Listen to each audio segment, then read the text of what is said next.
let's hop across the pond. I don't think I've done UK news for a while, so I want to give the latest, an update, a succinct review of BREXIT, the Prime Minister race, and an angry 99%. I'll explain it. Welcome to the Soapbox.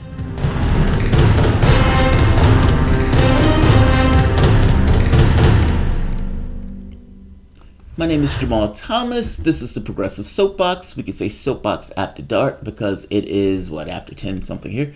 12, yeah. This is going to be the last one. Guys, if you enjoyed this content, you find yourself coming back to this particular spot often, please like, share, and of course, you can always support this content through PayPal or Patreon. Even $1 helps. This content at this point is brought to you by you, and I appreciate that. So let's hop across the pond. Most of the people watch me as an American audience, and they may not necessarily be paying attention to what is taking place in the UK. Shame on you if that's true. You should be paying attention to what is taking place in the UK because it is politics on a fascinating scale.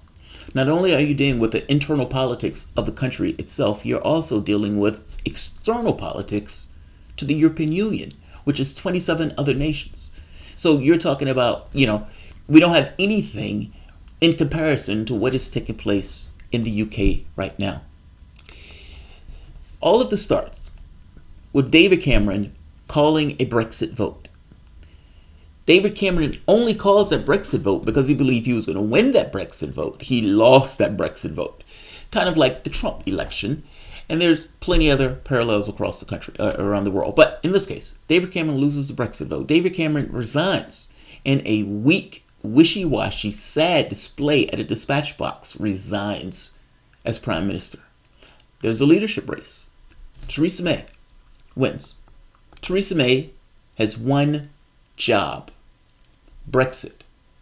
And she failed at a level that has up to this point never been reached. This is a spectacular failure. Theresa May put up her Brexit bill. It was voted down in historic measure. She was too scared to bring it up the first time around and postponed it, but when she finally did vote it was voted down in historic measure. Think about that. Think of how long British Parliament had been in office.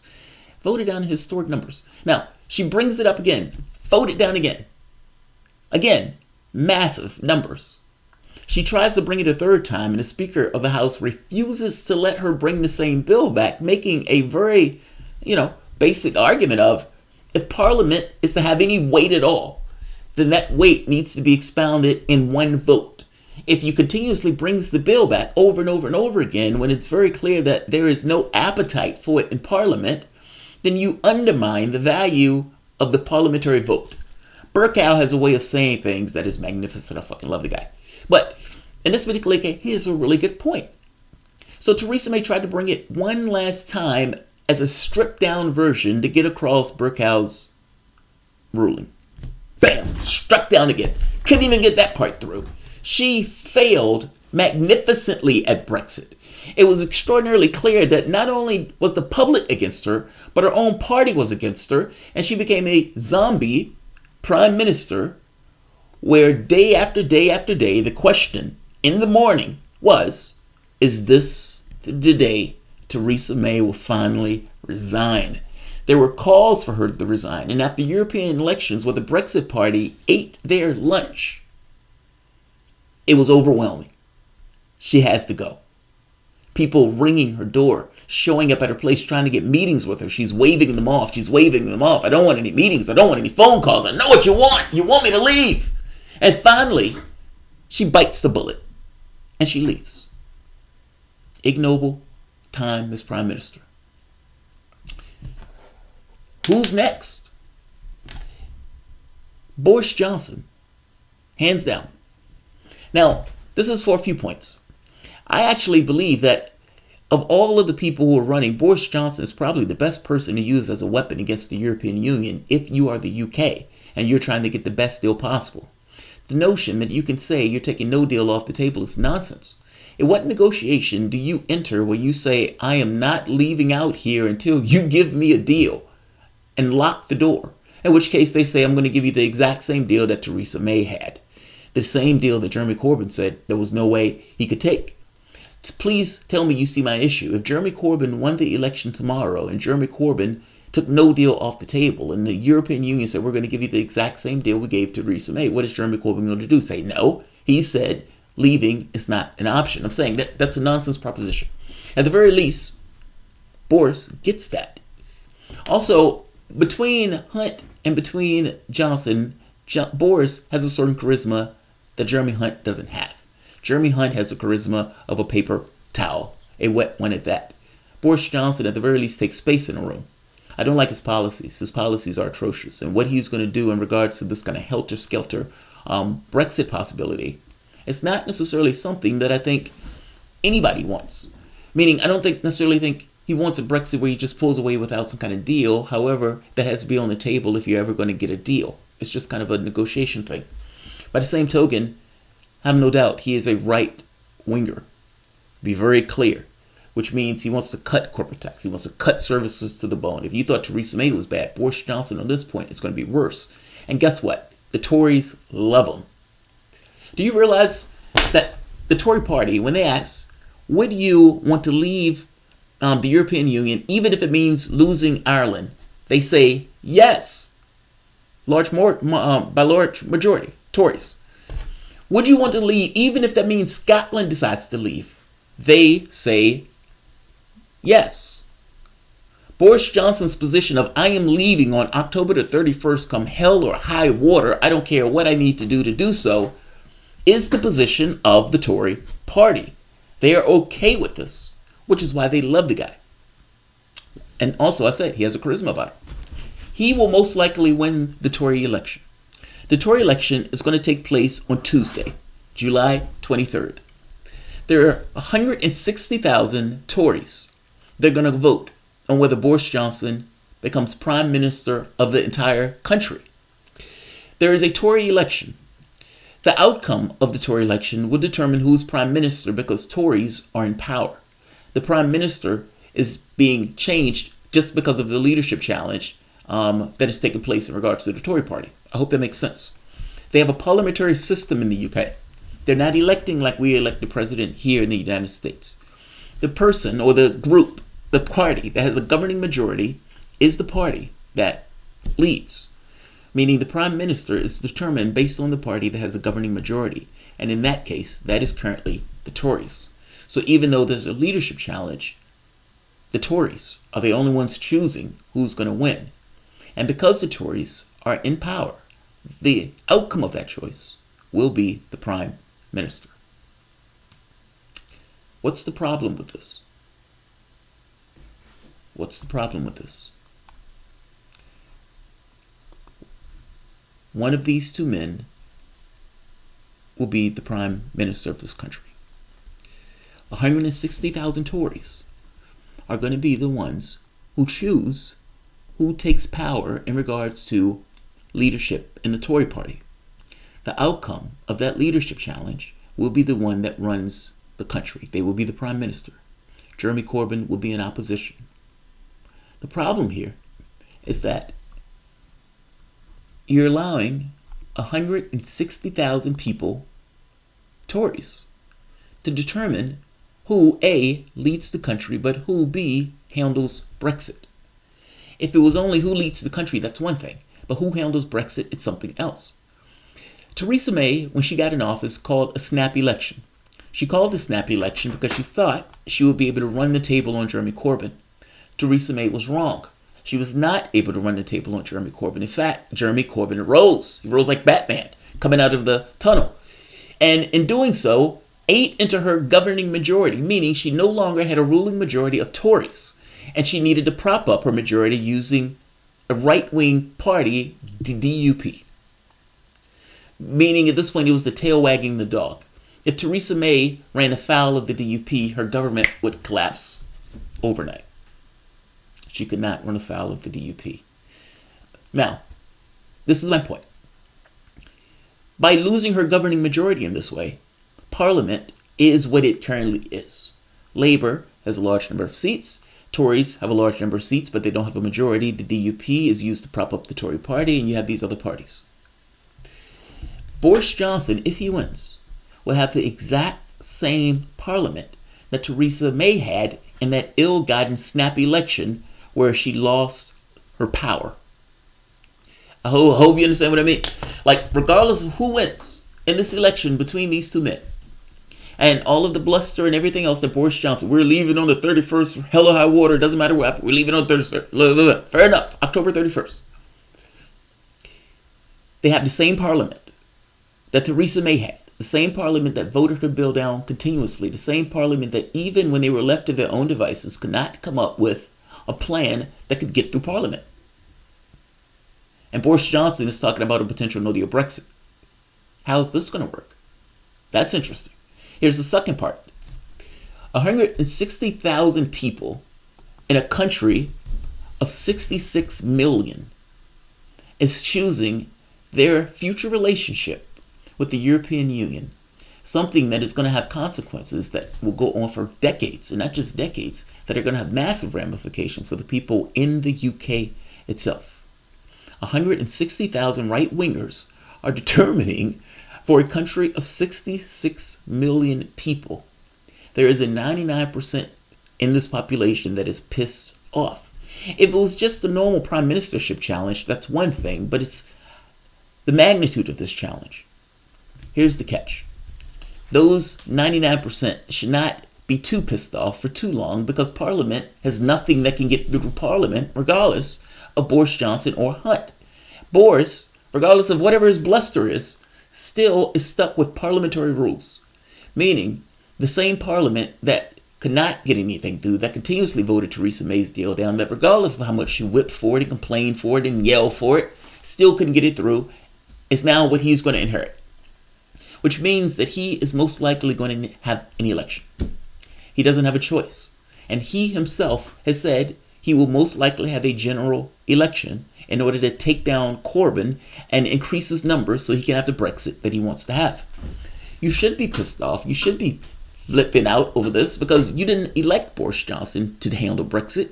You elected Theresa May, who, yes, failed magnificently at that, but at the very least, you co-signed her failure on this. Nobody elected Boris. Oh, I'm sorry. 160,000 people out of a country of 66 million.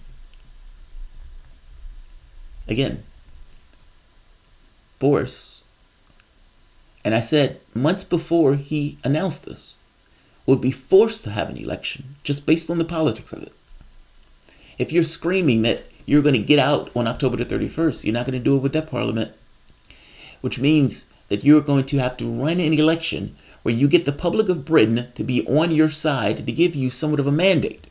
That mandate will be in the number of parliamentarians that you can marshal to your side to inflict your will in regards to the type of Brexit that you have. It is impossible to do that with the current parliament, which most likely means a snap election. Boris Johnson and Jeremy Corbyn are most likely going to end up in an election going head-to-head sooner rather than later.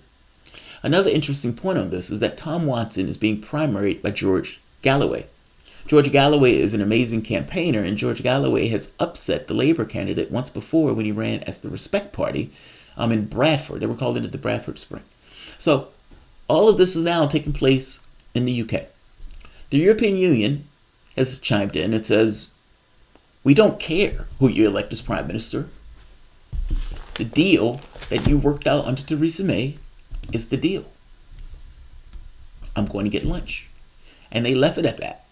They're saying we're not going to negotiate any. Now, this may be a negotiating position in and of itself. And the truth of the matter is, there was no way for Theresa May to wring out any deals from the EU, because the EU understood that Theresa May had no power to give them anything at all. Meaning, why am I going to offer you anything when you have no power within your parliamentary process to get them to agree on it anyway? Whereas in Boris' case, that may be something different, meaning it's unclear whether the EU is taking this as a negotiating position or if they really do mean this is what it is. Take it or leave it. This is interesting politics. This is going to have massive ramifications for the EU and for the UK. The EU in no way wants Britain to have a helter-skelter Brexit. because they don't necessarily know the ramifications for themselves if Britain ends up in a situation where they kind of crater out, where they, end up in a kind of smoldering fire, or let alone create this kind of tax haven off their shores, meaning Britain cut taxes, so corporate taxes to the bone, so some of the companies will either stay or come over to the British side, or even, like I said, a tax haven. Meaning the things that Britain has at its disposal to make life miserable for the European Union, that they may enact under a Tory right-wing government as a response to a no-deal Brexit. Stay tuned. The politics in the European Union and the EU are fascinating. And I know we don't hear a lot about it in America and the American audience, but it is fascinating. It is cutthroat. Jeremy Corbyn not agreeing to any deals with Theresa May, leaving her out there floundering. That's a political stance. Him sitting on the fence because people want him to remain, and people within his own party undermining him in his stance of the choice. One last point. All of this came because of a referendum. The public said they wanted to leave. They said they wanted to leave by a 52 margin, it was close. But the public said they wanted to leave. It was the largest election that Britain has had. And the public says we want to leave. There are certain Blairites in the country, Tom Watson being one of them, that says, I don't care what the public said they want. I want to stay. And they want to completely ignore the fact that the referendum took place. I find that to be problematic, especially if Britain is going to call itself a democracy. You can't say it's a democracy except for when we don't particularly like what the public says. That's a problematic position. Jeremy Corbyn, who was part of the Tony Benn school of politics, was a Brexiteer before Brexiteer became a thing.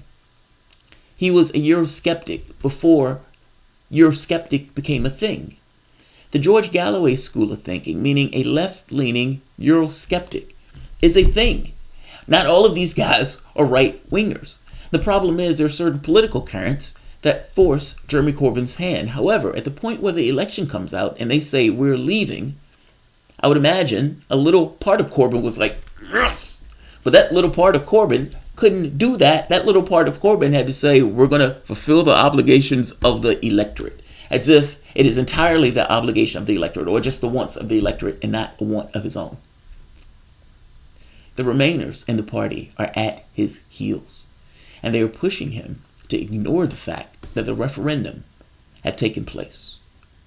He's resisted this, and he's resisted this for good reason. From a democratic standpoint, from an ideological standpoint, what does it mean to have a democracy if you completely ignore the fact that the referendum has taken place and the public said they wanted to leave? He's stuck with somewhat of a democratic thing. But you have the Blairites of the bunch who are perfectly okay with killing 1 million people, still creatures within the party, and still giving bad advice. In this case, ignore the referendum. It is unclear on whether or not he's resisting this. What he has said is between a Boris Johnson no-deal Brexit and a new referendum, Labour's on board for the new referendum. And I suspect he's thinking that because a no-deal Brexit from a Boris Johnson would be a catastrophe. Between a catastrophe and a referendum where you allow the public to get a say-so on whether or not they're okay with Boris Johnson's helter-skelter Brexit, he'll take the referendum. That's Britain. Everything you need to know for the Prime Minister thing. And I understand that's hyperbolic to say everything you need to know, because what you need to know is somewhat subjective.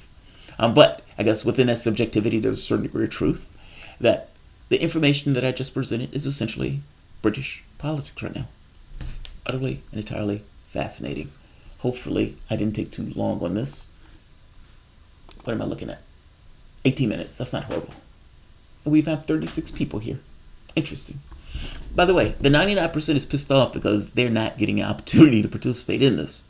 But like I said, don't be too pissed off because they're not going to have a choice but to give you an opportunity to participate, because there's no legitimacy within the government of Boris Johnson until he has an election. And whether or not the legitimacy is there, I don't even know if that matters to him all that much. He does need the electorate to vote his people in to enact his Brexit. British politics. Like, share, PayPal or Patreon. Thanks so.